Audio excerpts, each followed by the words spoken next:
if you were to phrase it in terms of like, how can this help someone in their lives, or what can someone get out of it?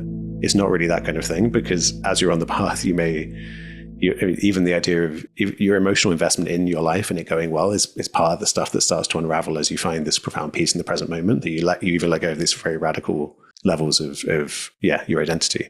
So I think it's the most wonderful thing I've ever encountered, and it's beautiful, and I have deep gratitude for it, despite the challenges on the path. But we are dealing with, this is more akin to if someone was like, okay, like you're invited to go on a experimental mission to Mars, you're going to be the first people to go there, and like if you're this kind of person who's like, wow, like that sounds like risky and scary, but also amazing, and like what else, everything else feels less important. It's that kind of thing where it feels like this ultimate existential reckoning with your own mortality, your place in existence. When I engage with these ideas and I listen to people like yourself, or say Bernardo Kastrup or Rupert Spira or Eckhart Tolle, Alan Watts, the feeling I have is of feeling more at home in the world, more like, I'm in the right place, and I think that's not the ordinary state of consciousness for most people, That's definitely a huge part of it. I mean, that's potentially the kind of core signature of it, is realizing you are absolute at homeness in existence.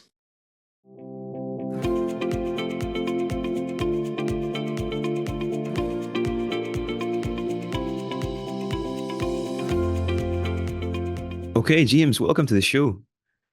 To get started, can you maybe tell us about the awakening experience you had in your early teens?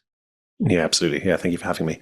So I guess that's a good place to start. So my story kind of really begins where, so I'd grown up in a Catholic family, and around 13, I was going through the thing most kids go through, I think, or a lot of kids at least, where you start to question the faith you were raised in, questioning issues around dogma. Should I just accept these things as true? And I was kind of an overly conscientious kid. And so I was particularly troubled. I was taking it very seriously. Other kids didn't seem to take it as seriously as I did. But when I was told that if I didn't have blind faith, then I would be burnt in hellfire for eternity, that felt like an important thing to reckon with. If that was genuinely a possibility, I should figure that out, because I didn't naturally have blind faith and I couldn't summon it. And so there's one particular day, I guess all this stuff was going around my mind at that time. There's one particular day I was on a bus ride, and I guess this is before smartphones and things, so I didn't have anything to track myself. I was just sitting there with my thoughts, and was in this really deep, intense rumination of like, I have to figure this out. Like this feels really impending now. Like if I can't figure this out now, like when am I going to figure this? Like I could literally spend eternity in hellfire, so I need to figure this out.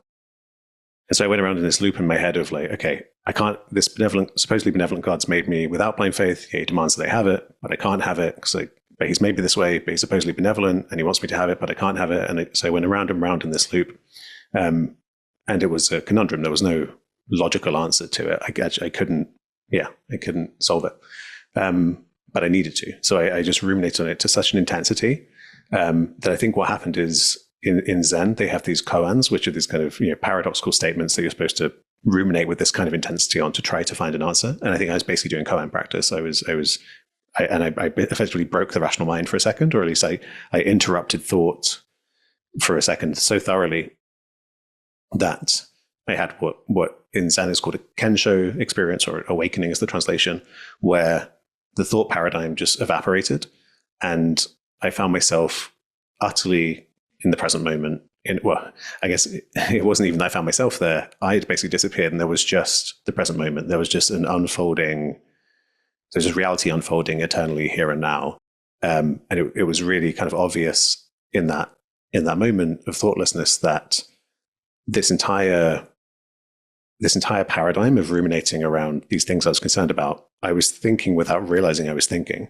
I was seeing through the thoughts and thinking they were reality. So they didn't have a lightness where I could say, okay, well, this is a thought. I can return to this later.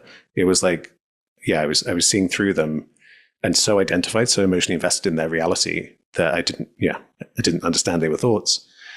And this is just the default way that we all develop. This is how the mind works until we engage kind of spirituality, meditation, awakening, this kind of stuff. And so what was obvious was that divisions, separations, are thoughts, are concepts. They're not actually present in reality. Reality is whole, it's unitive. This is how we see in a lot of religions. this kind of mystical union with the rest of reality. And it was also past and future had fallen away, in that the thinking about the future, it was really clear that, tomorrow never arrives. Whenever it arrives, it's this present moment. And so actually there's only what's real is this evolving present moment, and past and future don't have the same reality. They don't exist in the same way. They only really exist in thought. And so it was profoundly liberating. It completely, it's like I'd opted out of the paradigm in which suffering would even occur, because that all happens through thought and through struggling with reality. So as someone who'd reacted negatively against dogma and superstition in the religion I was raised in, what struck me about this was, if someone had told me about this experience, I would have thought they were describing something supernatural or something strange or a delusion, or something that takes you away from reality. Because my feeling was, this world of objects where I'm separate from the rest of the world and past and future are real, that's reality. And whatever this is something else. And what the experience showed me was, it's the other way around. The mind structures, it takes this unitive unfolding of existence, and through these organisms, these processes that we are, it structures into this mode of object perception. And so I became interested in studying neuroscience and becoming a neuroscientist to study kind of how that process happens. Like, how is it that delusion arises? How is it that we get taken away from reality? Because reality before we bring meaning making to bear on reality, it's utterly free from, is perfect in the sense that it's free from any kind of judgment, free from good and bad, free from meaning even, and it's just free from all of that. And yet then we get trapped in this bondage of thinking. And so I became interested in kind of exploring that. And in my new book, I think there's many ways in which this awakening insight, the many insights that go along with it, can really correct our thinking about what we are, how the world is, where consciousness fits into our story of the universe. Because when we don't do that, we're stuck in our deluded world in which we think separation is real. We think that we're a self who inhabits the body that's separate from the rest of existence. All these assumptions that I think turn out to not be true.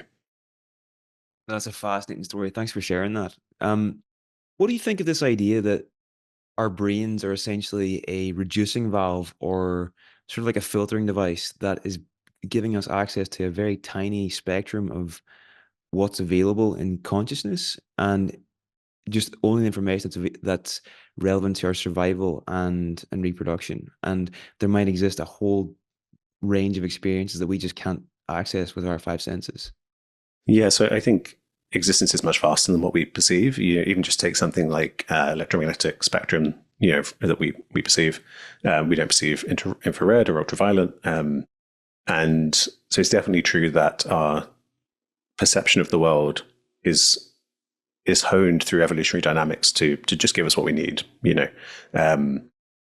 Donald Hoffman talks about this, is kind of in talking about perception as kind of interface with reality that is very much, and I mean, this is a standard view in neuroscience, that what we perceive as a controlled hallucination. We don't perceive reality itself. We perceive what Kant called the phenomenal world, the world of experience. And the world of experience needs to just be good enough to keep us going and surviving. It doesn't need to show us reality as it is. And it's not even really true that these mystical experiences show you reality as it is, but it kind of gets you close. It strips back delusion and points the way to reality as it is. But yeah, so I think that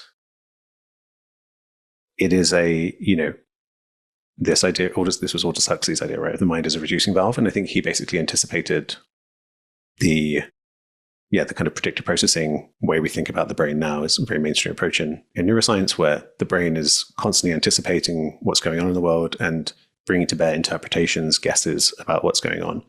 And this makes sense of why illusions are a thing. I think it was Aristotle who first wrote down this motion after effect. When you look at a waterfall for long enough, the downward motion, if you turn away and then look at a tree, it will look like the tree's floating upwards. And so just observations like that, he obviously could say, well, okay, well, I know that tree's not floating upwards. There's something interesting going on here with perception. And through just observations like that, people came to realize that we see our interpretations, our judgments of the world that is checked against sense data, but fundamentally we're not truly seeing the world as it is. And as we've elaborated that story, the one we have now in neuroscience is one in which that survival drive can really get you into a rut of narrowing your, whatever's working, you stick with, and can really can reduce your experience to a point where you're expected, say you've got a kind of negativity bias, because that's a coping mechanism that's kept you functioning in the past. So you have you're not very ambitious because you failed at something when you were a kid, and now you've just got this narrative that you should just keep in your box and not try and succeed at anything. That may be actually, as an adult, that may not actually be true, but it's the brain wants to keep you alive. It doesn't actually want you to flourish. It's more concerned with survival, physical survival, than flourishing. So even if it's unpleasant to be in a mode of negative self-perception, if you're still breathing, if you're still getting food, it's good enough. So it will stick with it. So it can reduce your perception of the world so that you're interpreting everything through that glass half full, glass half empty mode. And then with things like psychedelics, they seem to kind of open up the reducing valve, open you up to new interpretations, a more flexible way of seeing the world. And at that point, maybe you can see that actually, maybe last week I did something that points to actually I can, do things. I can be aspirational. I don't have to be stuck in this childhood narrative. So yeah, I think it's a powerful lens to look at how the brain works. Interesting. Now, do you think it's possible to arrive at the non-dual understanding without having this kind of satori or awakening experience like you had? Have you met anybody that's got there without it? So people can have intellectual understanding, but intellectual understanding and what we're talking about are necessarily the opposites of each other. The intellectual concepts, thinking, identifying with thinking, is the thing that masks the wholeness of existence, because it's that mode of conceptual perceiving that is the only thing that stops it being really obvious at all times, the reality as whole, or not dual, not two. So people can have different phenomenal kind of experiences as they approach this terrain. It doesn't have to be the kind of thing I had, the spontaneous thing I had seems to be relatively rare. People like Eckhart Tolle seem to have a similar thing of really ruminating on death and who's the person who's going to die, and then having this breakthrough experience in Zen. It's done this way.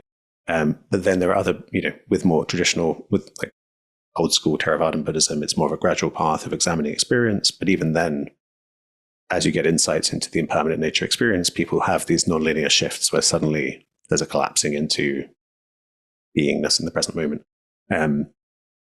And you can come to it there are kind of ways you can approximate it through kind of phenomenology of becoming aware of awareness. And it's always what's going on. And so there are many, many roads, I would say, to up the same mountain to the same peak. But yeah, some are more direct than others, and some are more liable to allow delusion to remain, because delusion is very powerful. The egoic self-preservation drive will find its way to conceptualize and to view and frame everything so as to not be so radically open, because that's really what this state is. When it's fully actualized, it's a state of radical openness. People often talk about kind of unknowing, that you truly let go of any attempt to orient, you just allow beingness to kind of be in the present moment. So even the subtle framing of thinking, well, my brain's doing this in this moment, and so this is just an experience, even that is enough to kind of take you away from it. So yeah, you have to be very careful with it has to be experiential, basically, for it to be the real thing. Sure. Okay. Now, can you tell me about non-dual naturalism? What is non-dual naturalism, and what distinguishes it from the traditional non-dual view? Yeah, so there's a term I coined in my new book, The Dawn of Mind, to refer to how I see kind of science and spirituality fitting together. And so what I gestured to early on in saying that with these awakening states, mystical experiences, that you are seeing what's more real. You're seeing the wholeness of reality, the undividedness of reality is more real than our mode of perceiving this overlay of objects and separation. So I'm saying with that naturalism, it points to kind of an instinct to have our understanding of the world cohere with science, with our observations of the world through science. So it's kind of the opposite of supernaturalism. So you might have a non-dual view that sees the entire world of appearance as just pure illusion, and it's the dream in the mind of God, and this God is utterly transcendent from the world, and there could be some supernatural element there. Naturalism is a hard thing to pin down because, if it all coheres in the end, it's kind of naturalism. But yeah, if you have some disjunction where, say your first posit is that God exists or universal consciousness exists for no reason, I would say that's a supernatural view, in that you're positing something with no justification for it. And so non-duality, is this non-separation, wholeness.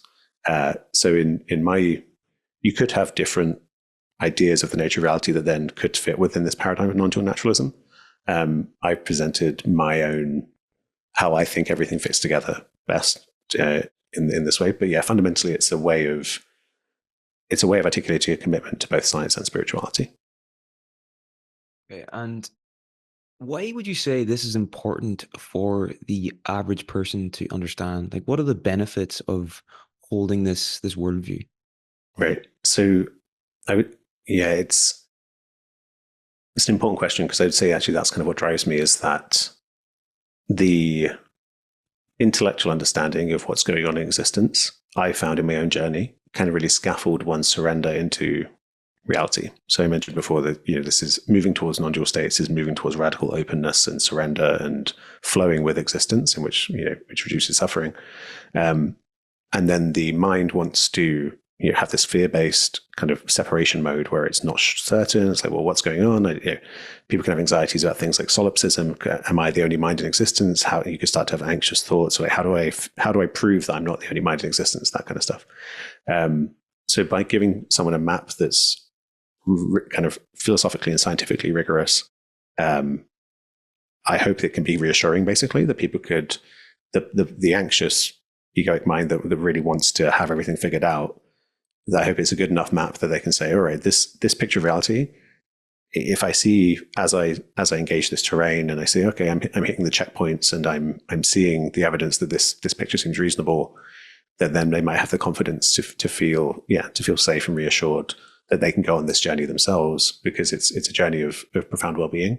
But it's also when you get deep into this terrain, it gets incredibly hard as well, because you go to the very root of your identity, and so it's a very radical path when you take it to its extreme. We're not just talking about stress reduction, mindfulness here. We're talking about truly a kind of reckoning with our existential situation. So when you say, like, if you were to phrase it in terms of like, how can this help someone in their lives, or what can someone get out of it? It's not really that kind of thing, because as you're on the path, even the idea of your emotional investment in your life and it going well is part of the stuff that starts to unravel as you find this profound peace in the present moment, that you even let go of these very radical levels of your identity. So it's I think it's the most wonderful thing I've ever encountered, and it's beautiful, and I have deep gratitude for it, despite the challenges on the path. But we are dealing with, this is more akin to if someone was like, okay, like, you're invited to go on a experimental mission to Mars, you're going to be the first people to go there, and like, if you're this kind of person who's like, wow, like that sounds like risky and scary, but also amazing, and like, what else? Everything else feels less important. It's that kind of thing where it feels like this ultimate existential reckoning with your own mortality, your place in existence. And then I think also the scientific understanding. I mentioned, with the Mars thing, I said, like, oh, maybe it's risky, and like, keeping yourself safe on this journey, not destabilizing yourself, not is a big part of it as well. So I hope that the science can also be used in that way to give people a map where they can look after themselves, and because people can get into trouble in all different kinds of ways in this terrain, and so that's a few of the reasons why. When I engage with these ideas and I listen to people like yourself, or say Bernardo Kastrup, or Rupert Spira, or Eckhart Tolle, Alan Watts, the feeling I have is of feeling more at home in the world, more like, I'm in the right place, and I think that's not the ordinary state of consciousness for most people. That's definitely a huge part of it. I mean, that's potentially the kind of core signature of it, is realizing your absolute at homeness in existence. Yeah. I've heard you say a few things. I'm just going to read them out and I'd like you to expand on them, right? So the first one is, we are the eyes through which the universe sees. Do you want to maybe just expand on what you're getting at there? Yeah, so that came to me after I'd finished the book, but because I was trying to articulate the kind of so the reason I say that is, the picture I present is very coherent with, with science, where that may sound quite woo-woo or out there. Because, I could very much tell the story in terms of how it is that organisms come to experience the world as these physical, organisms. But then the caveat, the thing you just described, is that the organisms aren't truly separate. You may not be surprised to hear me say that at this point, but because there are no true separations, an organism is a process that arises like a cresting wave in the ocean of existence, where these open thermodynamic processes, we're always, energy and matter is always moving through us, and because of the kind of interdependent structure of the fabric of existence, it does make sense, I think, to say that we are the universe expressing in this form. And so when consciousness comes into existence, you could say this, like, organism's conscious, but actually it's also reasonable to say that at that point existence has become conscious of itself, and this points to these kind of non-dual states where, I'm not an idealist, example like Bernardo Kastrup you mentioned, and so I don't think that every inch of the universe is conscious or is having a conscious experience or is in consciousness, but I do think that with these awakening states, it does feel like that. It feels like you are not James. It's rather that the eye of the universe, the eye of God, has kind of opened up, and James is being witnessed, and James's life is unfolding within this viewing that's universal and prior to our individuality. So in that sense, I think with people like Rupert Spira and Bernardo, when I think you could say that our views, there's kind of technicalities really, and the differences about, like, I don't think a rock is conscious or is made of consciousness, whereas Bernardo might say it's made of consciousness. And so at the end of the day, when it comes to one's experiential states, in these states, it can feel like there's this universal consciousness. And I do think consciousness is universal in the sense that, because awareness is this pristine space in which everything in experience is arising, and it's utterly free from identity. It's so pure and pristine that there can't be a trace of James. It can't be flavored with James. James arises within that experience. And so in the same way that there's only one phenomenon of fire in existence, there's only one phenomenon of awareness. But I do think there are different bubbles of it. There's a bubble where you are, and there's a bubble here. But who cares that it's bubbly? Who cares that it's not a continuous field? It's still the one same thing. But also I should explain that. So in the idealist view, you have this consciousness, and then this appearance of a body, this avatar of James, kind of arises within it. I do think that behind all that there is a physical world, physical. We can get into what that means, but there is the world that's studied by physicists, and there is a body that you'll never know it directly, but there is a physical body, and it's this physical organism that, as it's interacting with its environment, I think creates this space of awareness, and then within that awareness, there's this controlled hallucination of reality, the phenomenal world. There's this avatar of James that in some way maps onto the real body, but it's not the same thing. So it gets. This is, I think, why this terrain can be a bit confusing, because it's when I say the self or the body that's appearing arises secondary to consciousness, I also think behind that there's a physical body that's primary to that arises before consciousness. So you can get a bit loopy. That's just to differentiate myself from the idealist view, because I think what I'm presenting, this goes back to the non-dual naturalism thing, is a view where awareness is still a property of an organism. It's not, which is what we think in science, right? It's not something metaphysical or primary in that sense. But I do think it acts as a window onto that unitive wholeness of existence. So what I present in the book is a way where we can have our cake and eat it when it comes to this scientific view, where there seems to be something quite straightforward about, you stimulate my brain with an electrode or you give me a psychedelic, and the structure of my experience will change. There seems to be quite a straightforward, common sense view in which the contents of consciousness depend on the physical organism. Yet at the same time, that awareness is a window onto something more fundamental, the wholeness of existence. And I would even say the kind of potent void that's at the bottom of existence, that I think kind of, is existence, the source of existence. So consciousness is on this poised at this very interesting position where if you look at it one way, it's of the mundane world of biological things going about their business. You look at it another way and it is this window onto existence as a whole. So I unpack this at length in the book because it is a convoluted thing, maybe in some ways to get your head around. But I think it's more satisfactory than idealism when it comes to explaining things like why is it that the brain impacting the brain impacts consciousness. If the brain is made of consciousness, you'd kind of expect the relationship to be the other way around, and issues like that. You said there that there's a potent void. I remember getting this wrong. There's a potent void at the bottom of existence. Yeah, I just threw that in. Yeah, I was hesitant to even say that, but I'm happy to go into it. But so this is where I have to take my scientist hat off and say we're entering the terrain of speculative metaphysics, which is something that's not been fashionable in academia in the 20th century, coming back in a bit now. But we're never going to prove this when this is outside the realm of testable science. But in the book, I tell a story of that to me makes sense as to what's going on in reality. So to me, that's the deepest question: what's going on? Even beyond what exists, something seems to be going on. What is that? What is this thing we call reality? And so the way I think about it is to have a naturalistic picture of reality that doesn't just posit a God or consciousness or something existing or even matter for that sake. You have to start with nothing. And you have the question, how do you get something from nothing? This famous question. And so if you think about, well, what's the nature of true nothing, absolute nothingness? Well, there can't be limits or boundaries because that would be something. It would no longer be nothing if there were limits or boundaries.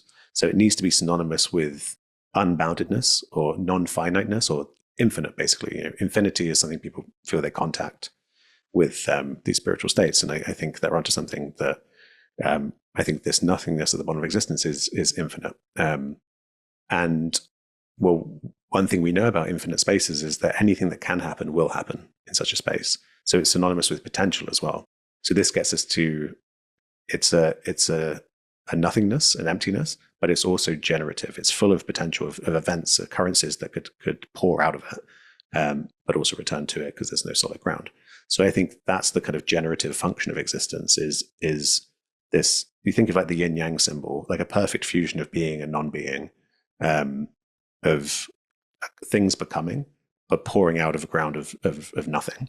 And so when you have that, if you have that as a possibility, again, we can hold this lightly because we're never going to know if that's a good story. And I think these kinds of stories are never going to actually touch reality because our concepts are so puny in comparison to reality itself.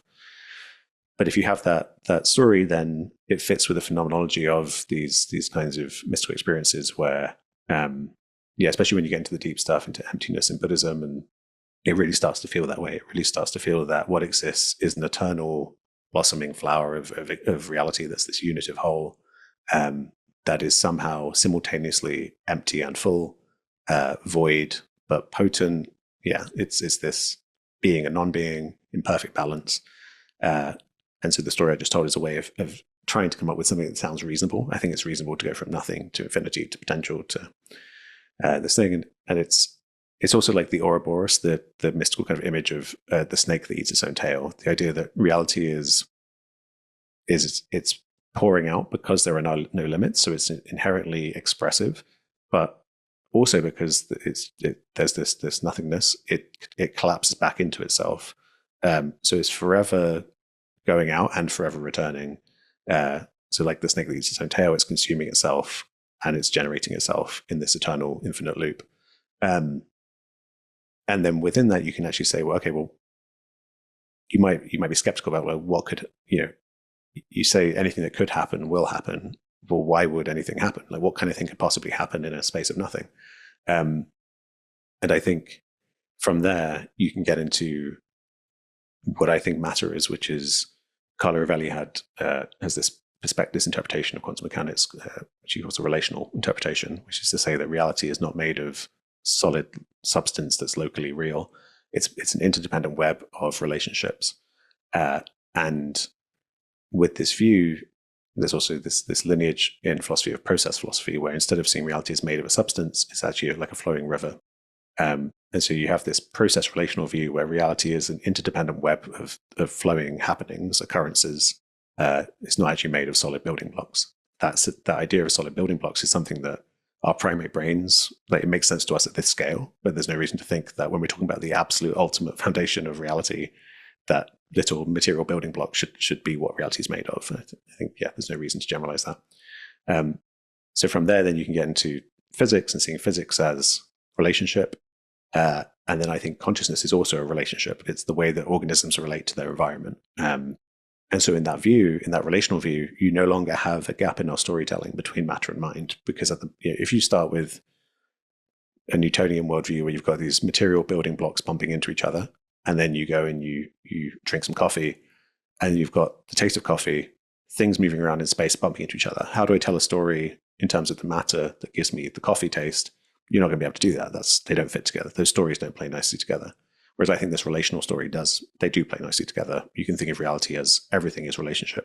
But it requires us to get comfortable with stuff that feels weird from our common sense viewpoint, such as emptiness, the idea that substance, reality is kind of groundless. It's and again, once you deepen on the spiritual path, it feels very obvious that there's this groundless ground. It's the ground in the sense that everything depends on it, but it isn't a solid ground. It's not a substantial ground. And so I think contemplative insight is actually a necessity to really clear up our thinking and get us comfortable, or just on an emotional level, because we are these emotive creatures. We're not as rational as we'd like to think. A lot of the time we reject stuff on a gut instinct level because it makes us feel uneasy.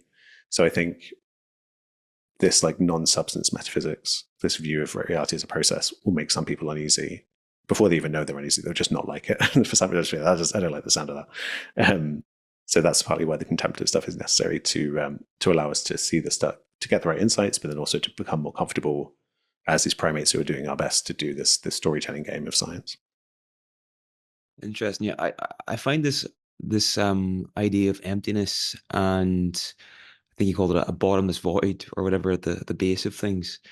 For me, what comes to mind there is like, this idea that, if there's things like creativity, intelligence, love, if those things are within me, and I came out of this world, I came out of the source of this world, then to me, surely those things must be embedded in the nature of reality itself. And you hear things like from Alan Watts saying, like, in the same way that an apple tree produces apples, like this world produces people, and our Yeah, yeah. nature is of that thing. So when we talk about things like emptiness and stuff, like, people can be like, well, is it really like, is the source of things just total bottomless emptiness, or is there an intelligence at work here that we just don't quite understand? Does that make Yeah, sense? so yeah, definitely. So when I start the story with nothingness, there's a Japanese philosopher called Nishida who writes about this as well, where we should think of this as an absolute emptiness, as an absolute nothingness, not like nothing as opposed to something, but something that's so. So I'm basically saying it's synonymous with the empty fullness, the beingness and non-beingness completely balanced. So even though I start the story with nothingness, it's a special nothingness that's full, that contains paradox, that is everything. So it's not the end of the story to say everything's an illusion, nothing's actually happening.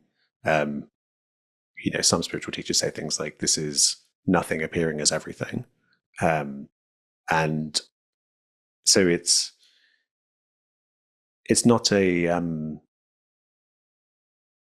when you settle into seeing the world this way, it's very liberating, but it is challenging because our minds basically exist to grasp onto things, to hold on to try to solidify and to use that to orient. And so this pointing towards what the talking about nothingness points towards, it points towards a radical kind of letting go of struggling with existence, because the idea is that at its foundation, you're not going to win. Like it kind of points to impermanence as well. Nothing's going to stay. It's all going to wash away. And so we can have this very visceral fear of loss. And we all carry this belief until we don't, that loss is really bad, that loss is something we don't want. And it turns out if you go really deeply into loss, you end up losing you can't even make sense of why you thought it was bad, because it ends up just being what radical impermanence is just eternal freshness. Everything is washed away. Everything is okay forever, because no matter what happens, it's all going to get washed away in the eternal wind of existence. And that is like the ultimate liberation. So I kind of want to both affirm what you're saying in terms of, when I said about the Ouroboros, the kind of the generative nature of existence, and the way it's always outpouring and returning to itself, that really, when you tune into that, that really feels like love. It really feels like a transpersonal love that's so fundamental to existence. It's a radical openness. So when I said that the nothingness is infinite or is not bounded, that is the core flavor of love, I think, is radical openness and connectivity. And I think our mammalian evolved feeling of love and all the associations we have is scaffolded on that basic metaphysical principle of openness. So as a scientist, hopefully that's enough clarification of what I mean when I say this, that you could say unconditionality, as in, like with unconditional love, that unconditionality is at the bottom of existence. So if I use the word unconditionality instead of nothingness, that might point more to how this is a positive vision of what's going on, and it's incredibly nourishing.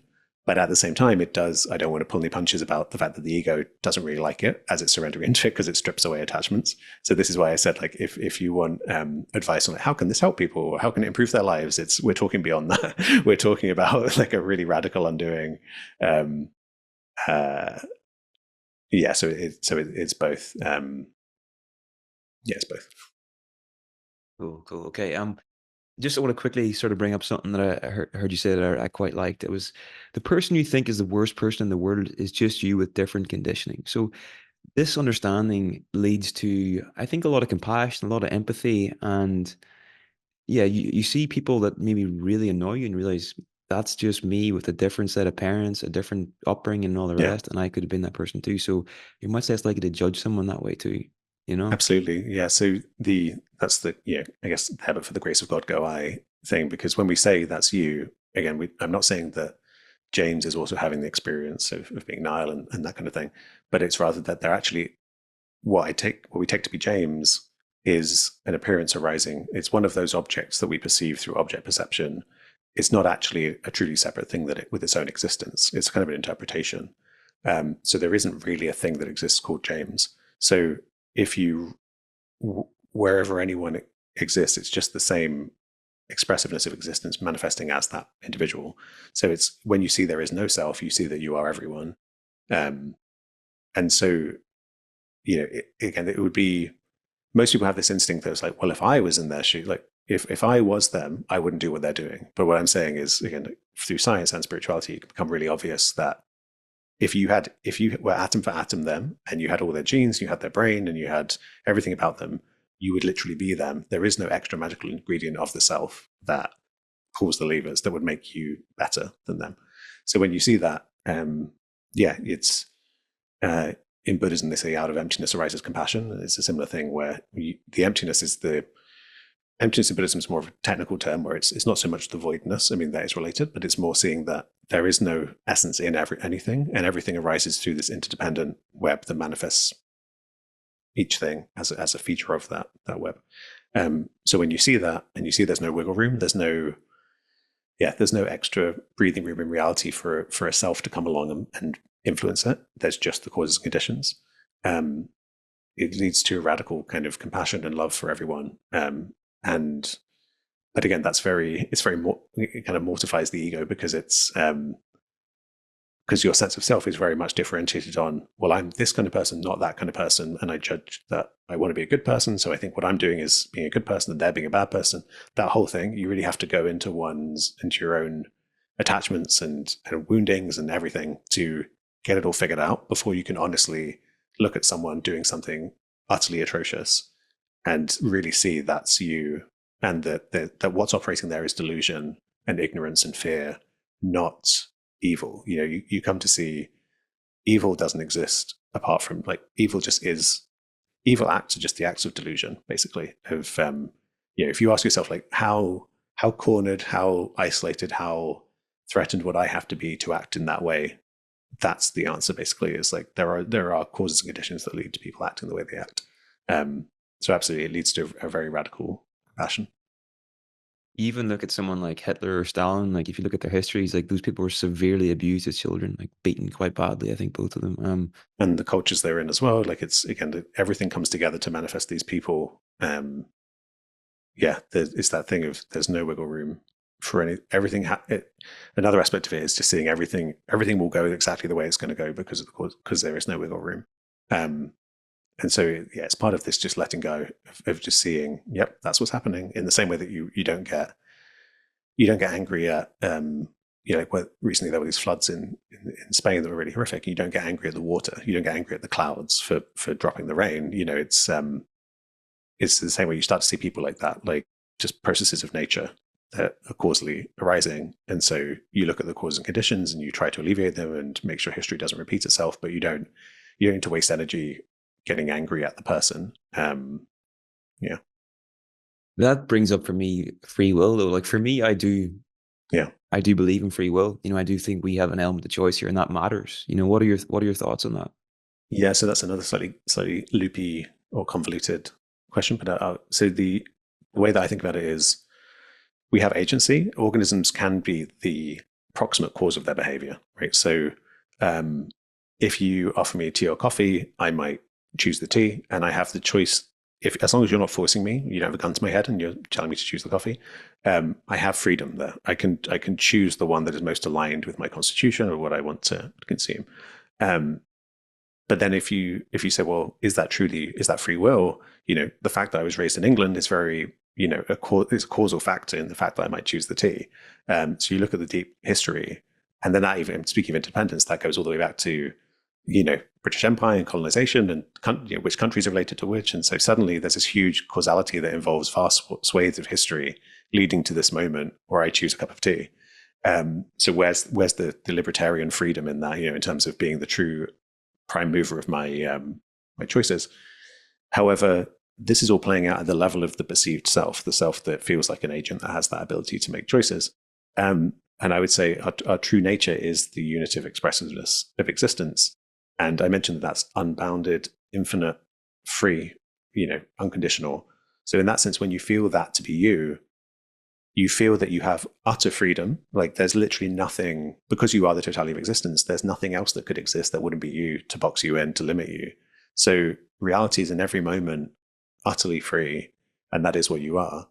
And yet at the same time, because it's so radically free, it's free to act perfectly in line with its nature at every single moment. So this is what we see in the laws of physics. You can predict exactly what's going to happen, because if you've got this here and that there, it's going to go this way. And in the same way, if I'm free to choose the cup of tea, I'll choose the cup of tea.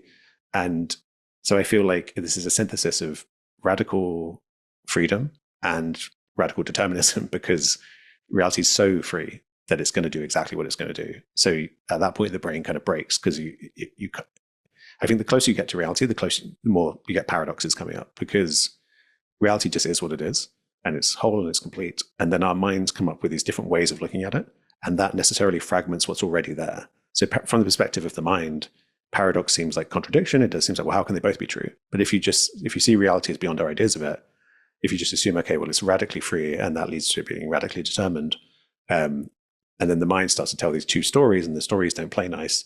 But like, who cares really? Like, at that point, you just have to see the humility of you have to be humble around the limits of concepts and thinking. And again, like when you're in that space of surrendering beyond thoughts into just beingness, no problems arise, no thoughts arise about like who would care? Like it's exactly as it is, and it's completely free from any struggle or concern. Yeah, I think that's such an important point just to underline, be humble about the limits of concepts and thinking. Like that is just something to Definitely. keep top of mind every day. Um, a two-part question for you here, James. So I remember growing up and I felt very different to what I feel now. I didn't feel, we're talking there about feeling at home in the world. I definitely didn't feel at home in the world. So Mm. the first question is, what do you think the default unconscious assumptions we carry about the world are. What is the default view that we're all sort of carrying around about what this is, what reality is? And the second part is, do you think this view of non-dual naturalism, do you think that's possible this could be mainstream? And then what would the effects of that Yeah. be if it was? Yeah, I love that question. So I think um, the first assumption we make that sets us off and not feeling at home in the world is that we are a small, separate self, small with respect to the rest of existence, that we are somewhat alienated, somewhat separate. The world is hostile. We have to navigate in it. Um, makes sense that would have evolved. Makes sense that that's a good simulation or narrative to be running to keep the organism going. But that whole thing is scaffolded on you. Really, you have to. This may sound a bit radical, but like you have to believe it's genuinely bad for you to die, and like we're all going to die. It's going to happen, and so you really can question what like is one's own death truly objectively bad? And when you ask it in that way, well, how could it be objectively bad? Like everything just is what it is. I'm believing it's bad, and what's more, I won't even be there to experience being dead. So like you can start to really unravel this and see that the whole kind of paradigm of feeling like you are this mortal self that needs to be fearful, that can unravel, and there can be this sense of being the totality, in which case you don't feel small, you don't feel confined, you feel free. And that's what we're talking about with non-duality and awakening and that whole thing. So I think that's the core assumption we make. And then I also think in culture, the awakening, it's one of those things where once you see it, you can't unsee it. It was always there, but it was my paradigm of being a suffering self was very much played out alongside it. And there's been a long journey of integrating this and bringing the two into greater and greater alignment. So, I had very long periods of feeling deeply unhappy in the world and suffering a lot that required a lot of inner work. And I think on that level, I could puncture through it with this view of the absolute but that would last a couple of seconds, and then I would collapse back into rumination and suffering. So I think the extra layer of feeling small and under threat, and like we have to be vigilant and struggle against the world, is interpersonally, socially, you can have situations where, whether it's friendships, a family unit, a whole culture, where there's a kind of mindset towards openness, growth, mutual support, care, flourishing. Or you can, which is a kind of upward spiral, or you can have a downward spiral of fear, emotional immaturity, trying to keep each other small because actually you want to hide the fact that you're not very confident in yourself. And so if someone else starts to grow, that's a threat to you. And so, and what I perceive in the kind of post-colonial culture we live in now is that we're on that downward spiral in many, many places, many cultures, in the world now where people are, we don't have the care and the structures to allow us to flourish. So I think that's a second level in which we reinforce through the social sphere that sense of alienation and disconnection and and the suffering that goes along with it. And then the second part of your question about whether non-dual naturalism could become mainstream. When I started speaking in public, it was because I would have given a resounding yes, because I would have thought this is just such a wonderful, it's an entirely positive, wonderful way to see reality, and it's liberating, and it's and I still stand by that's what it's about at bottom.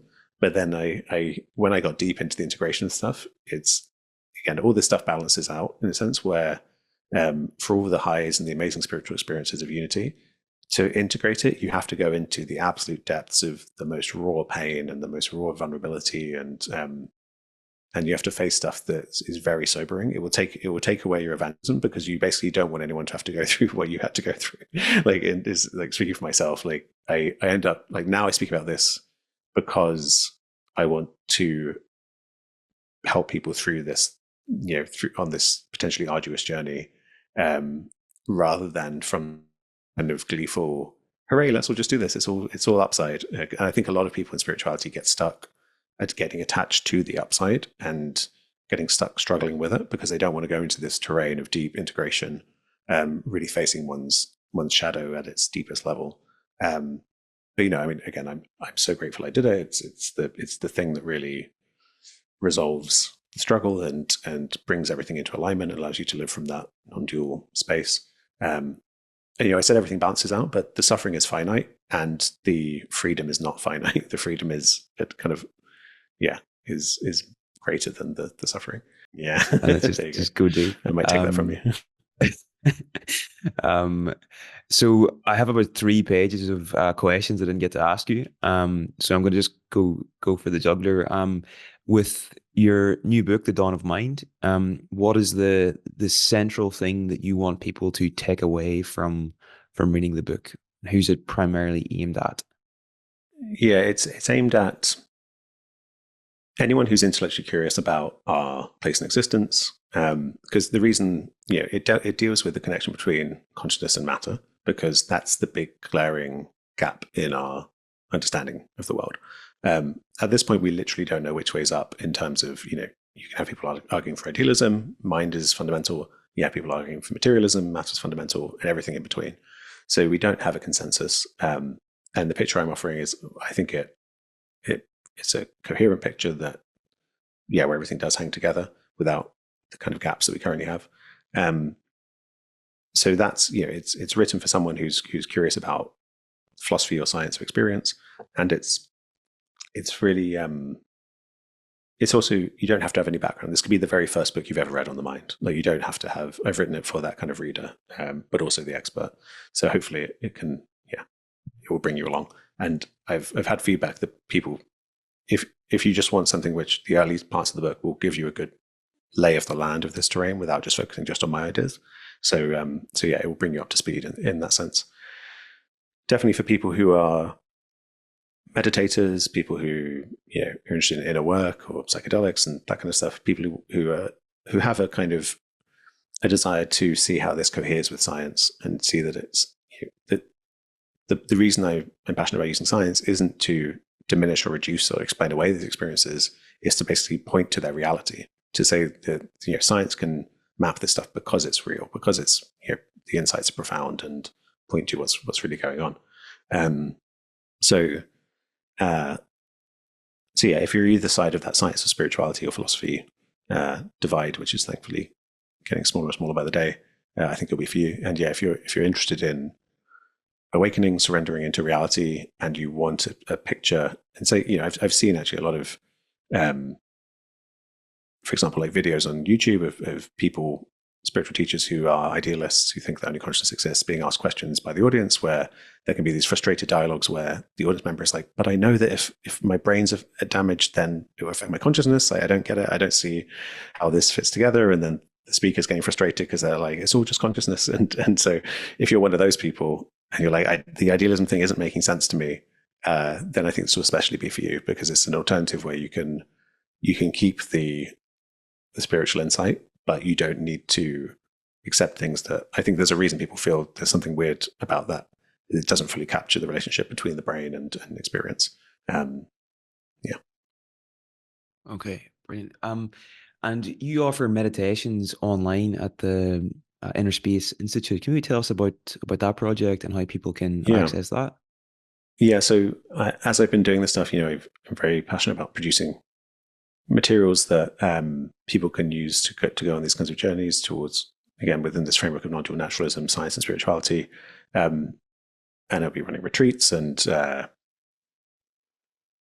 lots of different projects. So the Inner Space Institute is a place to bring all those together under a single umbrella, and to have them kind of feed off each other. So you can go to innerspaceinstitute.org, and there's a free awakening and non-duality kind of course that will guided meditations that will help you across the whole range. If you're an absolute beginner exploring experience, there's kind of trauma-informed mindfulness practices that goes all the way through to, if you're really in the deep stage of this stuff, doing really deep emotion work, there's that stuff there too. And then there's a kind of membership option where if you're enjoying it and you want kind of more resources and weekly Q&As with me, you can join there, and then kind of help support the work we're doing. And because there's a research component with the retreats, we're going to be rolling out research programs and projects. And and kind of the mission is to help people engage in this kind of science and spirituality terrain. And it's only just started, but I'm excited to see it evolve, and I'm going to be very responsive to like where I see the needs are, like if it needs to be more on the research side or the education side. So yeah, you can sign up now and come along for the ride.